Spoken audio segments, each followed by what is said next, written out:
Tuesday, the 18th of August, 2026. Did Carly honestly think she could look Hudson in the eye and forge a secret alliance without realizing she is likely walking straight into a trap?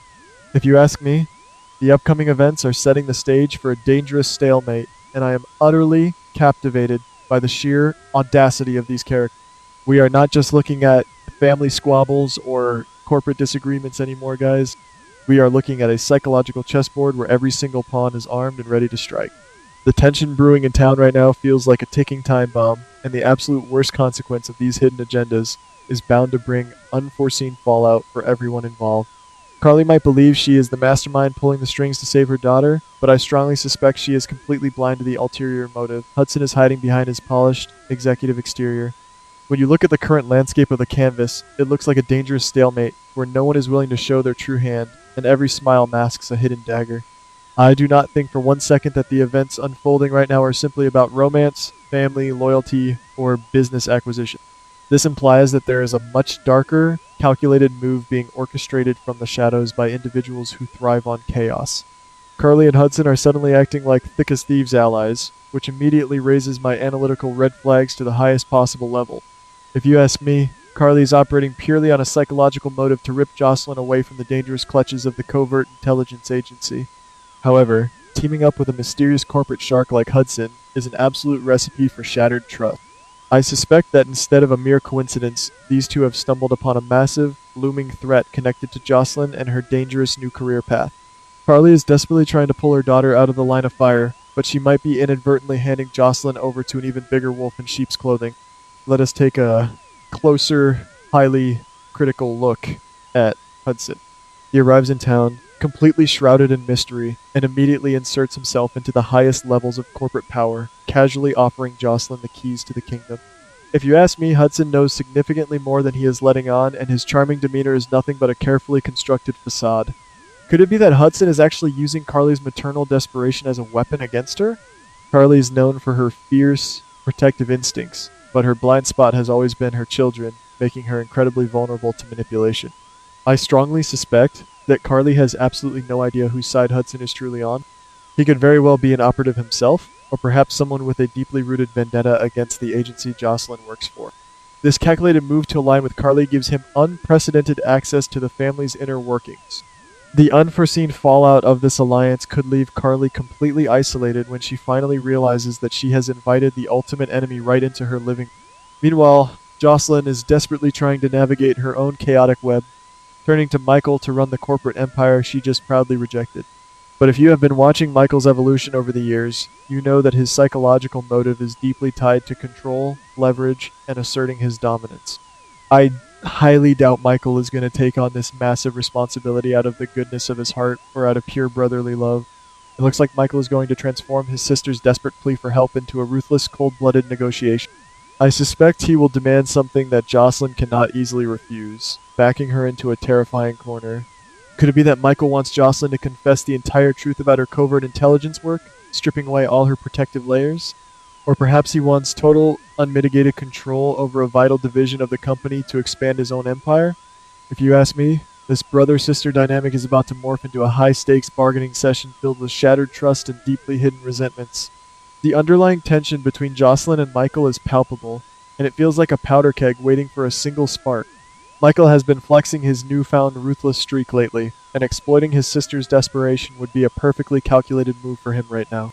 He knows that Jocelyn is cornered, desperate to keep her covert life hidden from the rest of the world while simultaneously managing her overwhelming civilian responsibilities. I suspect that Michael sees this as the ultimate opportunity to assert his dominance within the family hierarchy and prove that he is the true powerhouse. If he forces Jocelyn to hand over the corporate reins completely, he secures a massive power base that makes him virtually untouchable.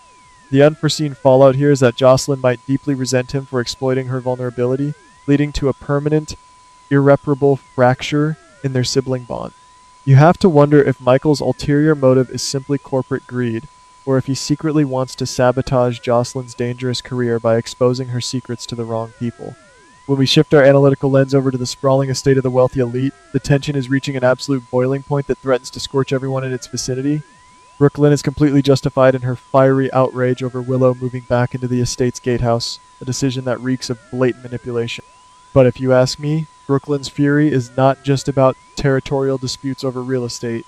She possesses a razor sharp intuition, and I suspect she has already realized that Willow is using this physical proximity as a calculated move to sink her claws back into Harrison. The recent, highly suggestive scenes of Willow seductively approaching Harrison at the boathouse are incredibly telling to anyone paying close attention. I do not believe for a fraction of a second that Willow is suddenly overcome with lingering, genuine romantic feelings for her former husband. This implies that Willow is executing a highly manipulative psychological motive, playing the innocent, saintly card while secretly maneuvering the chess pieces to her ultimate advantage. Why would Willow want to seduce Harrison right now, especially when her life is already a tangled mess of lies and deceit? Could it be that she desperately needs a loyal ally in law enforcement before her darkest secrets are violently exposed to the light of day? I strongly suspect that Willow is terrified of her impending downfall and views Harrison as her ultimate get-out-of-jail-free card. By wrapping him around her finger and clouding his judgment with seduction, she ensures that if the authorities come knocking, Harrison will be blinded by his protective instinct. However, I also cannot ignore the terrifying possibility that Willow's ulterior motive extends far beyond Harrison himself. If you ask me, Willow might be using Harrison merely as a stepping stone to target someone else entirely. Perhaps she is aiming to seize total control of the family's assets, hidden information, or corporate power. Harrison is deeply embedded in the family dynamics, making him the perfect, unsuspecting pawn for Willow's grand master plan. The unforeseen fallout of this seduction could destroy multiple lives and shatter the family foundation forever.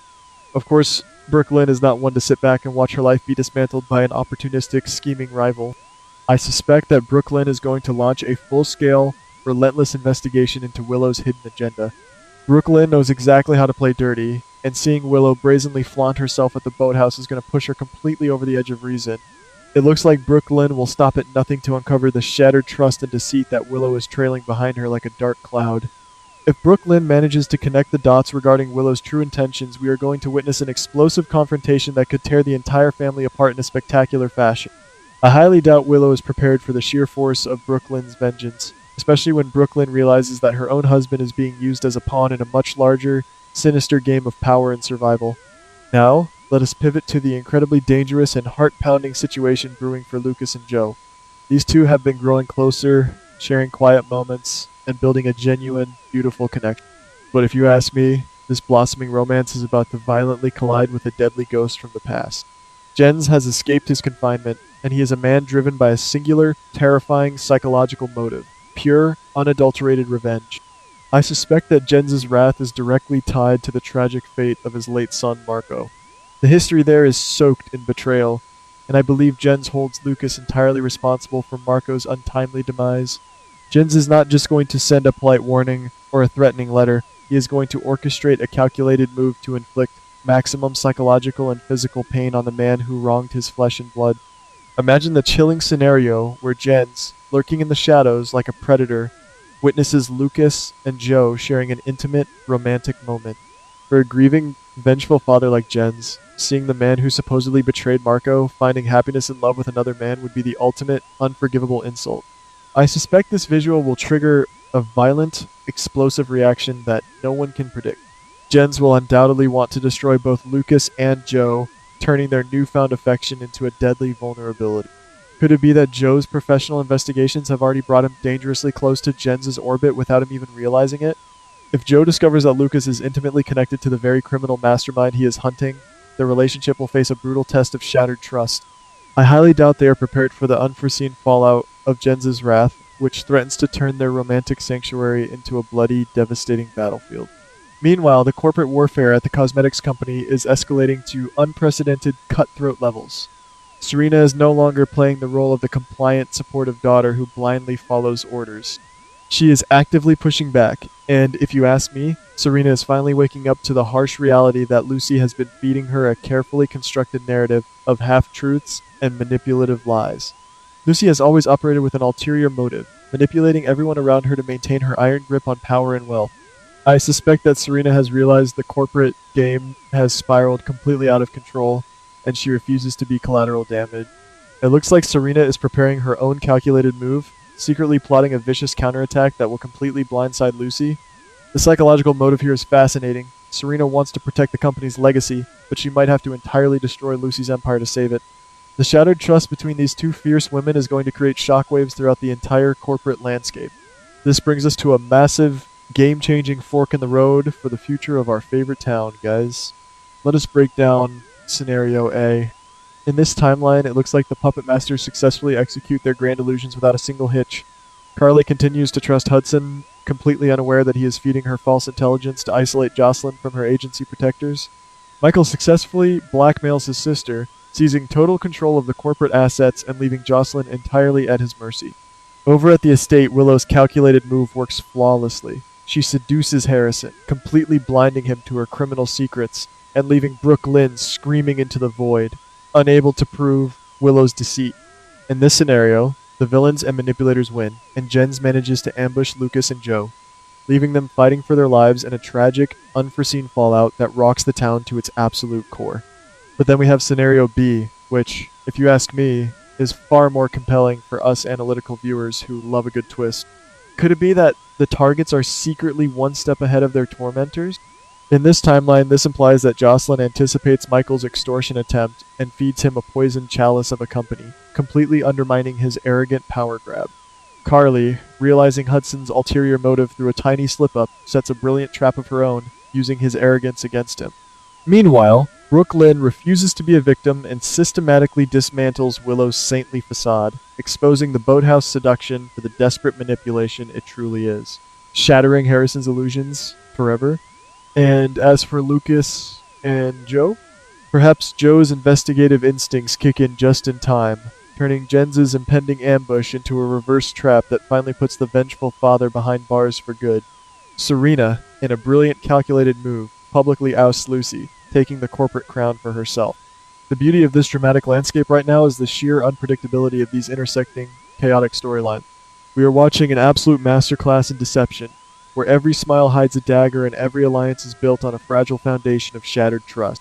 I highly doubt any of these characters are going to escape the month without some serious emotional or physical scars that will define them for years to come. Will Carly realize she is metaphorically sleeping with the enemy before it is entirely too late to save her daughter? Will Willow's desperate, manipulative grasp for power ultimately be her spectacular undoing? And will Lucas and Joe survive the vengeful, violent storm that Jens is bringing directly to their doorstep? If you ask me, the biggest question isn't who is seducing whom or who is shouting the loudest in the board.